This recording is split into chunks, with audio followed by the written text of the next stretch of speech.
Good evening, class. Good evening, Professor Moyers. My name is Thomas Turner. I'm a junior, and I'm getting a Bachelor's of Integrated Studies in Agriculture. My topic today is going to be why SEC football is the best conference. It just means more. That's the SEC's motto. This holds true year after year, mostly because of three main points. The SEC has the most views, they've got the best players, and they have the hardest stadiums to play in. I've often thought that the SEC was the best conference personally, but I decided I'd come with some facts to back up my claim. The SEC gets the most views per game out of every conference. In the 2024 college football season, 7 out of the top 10 in views per game came from an SEC school. Georgia was number 1 and Alabama was number 2. There are 16 teams in the SEC.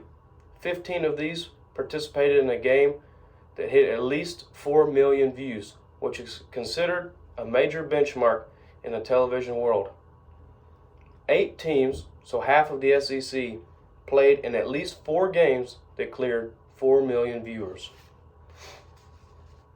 Now, why does SEC have so many views? Mainly because they've got better players. The SEC often boasts the highest caliber players. You can see this backed up when we look at the 2024 NFL season, and you'll see that on active duty rosters, 429 of the roughly 1,600 players came from an SEC school. That means about a quarter of them. Alabama had 57 players, and Georgia had 49 on an active duty roster. You can compare this to the Big Ten, which was the second highest conference. They only had 288 players on an active duty roster.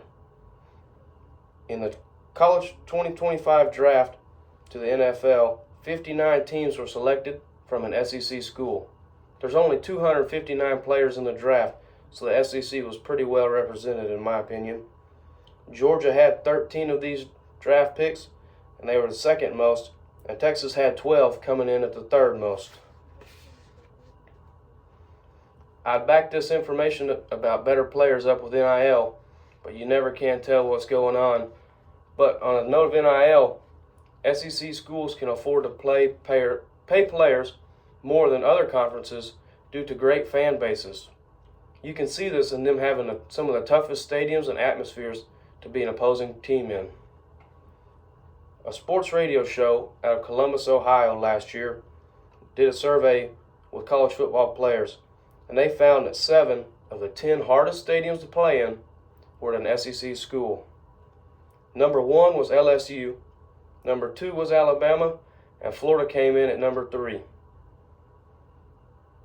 6 of the largest stadiums out of the top 10 in college football came from the SEC. Texas A&M, LSU, Tennessee, and Alabama all hold roughly 102,000 fans, and it's not uncommon to see this each week. Now, tough stadiums and hard atmospheres don't always equal wins, but this is evidence of a historically great conference. Now, everybody's proud of their team and the conferences they belong to, but based on numbers and statistics that I've provided, I'd have to say that the SEC is better, especially when it comes to players, stadiums, and views. It just means more. Thank you.